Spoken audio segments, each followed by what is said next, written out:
صام رسول اللہ صلی اللہ علیہ وسلم وافطر فمن شاء صام ومن شاء افطر، کہ نبی صلی اللہ علیہ وسلم نے روزہ رکھا بھی ہے اور روزہ نہیں بھی رکھا، یعنی کب؟ سفر میں، لہذا جو چاہے روزہ رکھ لے، جو چاہے نہ رکھے، یعنی دونوں طرح سے سہولت ہے، اس میں کوئی کنٹرڈکشن کی بات نہیں، وسعت کی بات ہے۔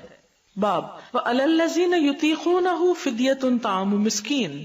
اور ان لوگوں پر جو طاقت رکھتے ہوں فدیہ دینے کی، کھانا کھلائیں ایک مسکین کو۔ قال ابن عمر وسلمۃ بن الاکوع نسختها، ابن عمر اور سلمہ بن اکوع اس آیت کی تفسیر کیا کرتے ہیں؟ نسختها، اس کو منسوخ کر دیا، کس نے؟ شہر رمضان الذی انزل فیہ القرآن،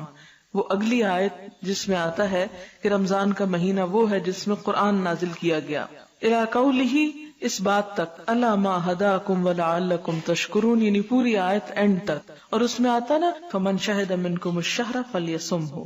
یعنی پہلی آیت میں فدیے کا ذکر ہے لیکن دوسری میں کہ اب روزہ رکھے گا ہی، یعنی یہ اجازت اب نہیں رہی۔ وقال ابن نمیر حدثنا الاعمش حدثنا عمرو بن مرة حدثنا ابن ابی لیلى حدثنا اصحاب محمد صلی اللہ علیہ وسلم،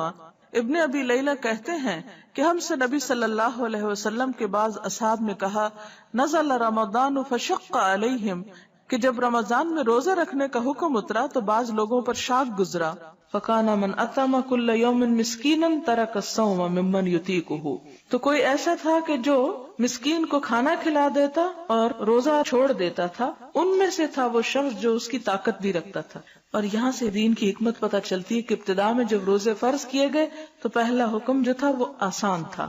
کہ ان کے لیے کرنا مشکل نہ ہو، اور بعد میں پھر جب لوگ عادی ہو گئے تو پھر پابندی کر دی گئی کہ نہیں، یعنی اب خواہ مال ہے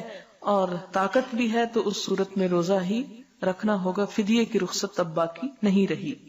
فَكَانَ مَنْ أَطْعَمَ كُلَّ يَوْمٍ مِسْكِينًا تَرَكَ الصَّوْمَ مِمَّنْ يُطِيقُهُ وَرُخِّصَ لَهُمْ فِي ذَلِكَ، ان کو اس کی رخصت دی گئی، فَنَسَخَتْهَا، تو نسخ کر دیا اس آیت کو، وَأَن تَصُومُوا خَيْرٌ لَكُمْ، اور یہ کہ تم روزے رکھو تمہارے حق میں اچھا ہے، فَأُمِرُوا بِالصَّوْمِ، تو لوگوں کو روزہ رکھنے کا حکم دے دیا گیا۔ اور وہ آیت بھی کہ فَمَنْ شَهِدَ مِنْكُمُ الشَّهْرَ فَلْيَصُمْهُ، اس سے روزہ واجب ہو گیا۔ حدثنا غیاث حدثنا عبد الاعلی حدثنا عبید اللہ عن نافع عن ابن عمر رضی اللہ عنہما قرأ فدیۃ طعام مسکین قال ہی منسوخۃ، کہ حضرت ابن عمر نے جب یہ آیت پڑھی تو اس کی تفسیر کیسے کی کہ منسوخ ہے یہ آیت۔ باب متى یقضى قضاء رمضان، رمضان کے روزے کب قضا رکھے جائیں۔ وقال ابن عباس لا بأس ان يفرق لقول اللہ تعالی، کوئی حرج نہیں کہ وہ اللہ تعالیٰ کے اس قول میں تفریق کر دے، فعدۃ من ایام اخر، کہ دوسرے دنوں کی گنتی پوری کرے، یعنی یفرق کا مطلب ہے جدا جدا کر کے رکھے، الگ الگ کر کے رکھے، یعنی ایک سٹریچ میں قضا لازم نہیں۔ مثلا آپ نے پیریڈز کی وجہ سے رمضان کے 6 روزے مس کر دیے، اب آپ رمضان کے بعد رکھنا چاہتے ہیں، تو کیا یہ لازم ہے کہ 6 ایک ہی سٹریچ میں رکھیں یا ان میں تفریق کر دیں، فرق کر دیں؟ تو آپ اس میں فرق کر سکتے ہیں، ایک مہینے میں بھی ایک روزہ رکھ سکتے ہیں۔ فعدۃ من ایام اخر، وقال سعید بن المسیب، اور سعید بن مسیب کہتے ہیں فی صوم العاشر